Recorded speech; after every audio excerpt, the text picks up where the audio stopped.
The Pentagon announced new rules today allowing transgender military members to serve openly.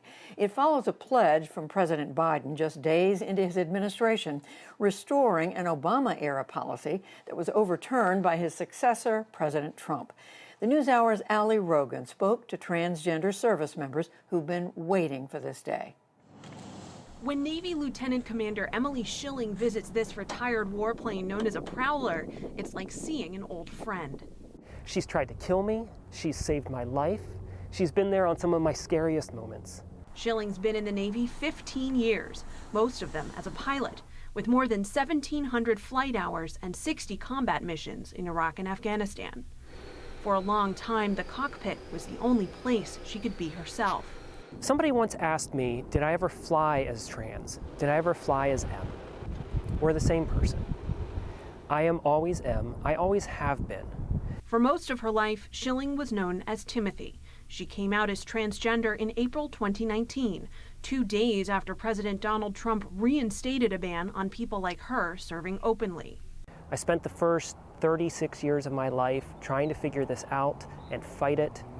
And I just got to the point where I couldn't fight it anymore, and I had to do something. Now, outside of work at a naval air base in Maryland, Schilling can be herself. But while she waited for the new policy to take effect, she had to wear a facade, presenting mail and wearing her gender-neutral flight suit daily. You play this hyper-masculine role, and then come home and turn it off. It's exhausting.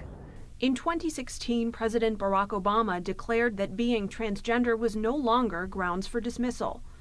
The military began covering gender-affirming health care, like hormones and surgery, announced then Secretary of Defense Ash Carter. I'm announcing today that we're ending the ban on transgender Americans in the United States military.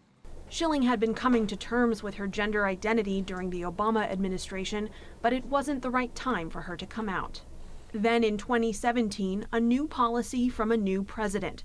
In a tweet, President Trump said the military would no longer allow transgender people to serve.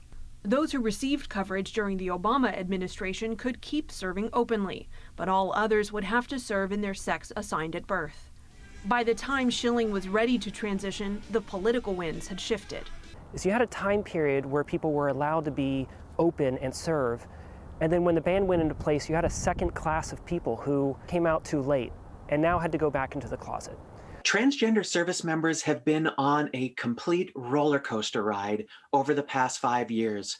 Air Force Lieutenant Colonel Bree Fram is an vice president of Sparta, a transgender military advocacy group. Her group advised on the Obama change, supported members through the Trump repeal, and is helping the Biden White House lift restrictions. Under the Obama policy, transgender service members could access care following a diagnosis of gender dysphoria, the medical term for when a person's gender identity differs from their sex at birth. 1,600 service members were covered under this policy. The Defense Department does not keep statistics on its transgender population, but independent estimates count between 5,000 to 15,000 currently serving out of about 2 million total active duty and reserve forces. They're just in a situation where they have to dedicate energy to hiding themselves. And that's energy that could otherwise be used to go towards mission effectiveness. Some opponents say trans members shouldn't be part of the mission at all. Retired Army Lieutenant General Thomas Spohr is the director of the Conservative Heritage Foundation's Center for National Defense. He pointed to high rates of severe anxiety and suicide among people diagnosed with gender dysphoria. Frankly, the military is very discriminatory in its entrance criteria. And so if you have asthma, if you have severe depression, you can't join the military. Not allowing someone with gender dysphoria to not enter the military is the same type of thing. But numerous studies show that depression among people with gender dysphoria is linked to society's treatment of them, including discrimination, family rejection, and lack of access to gender-affirming health care. In fact, the impact the Trump ban had on the mental health of trans people extended beyond the military.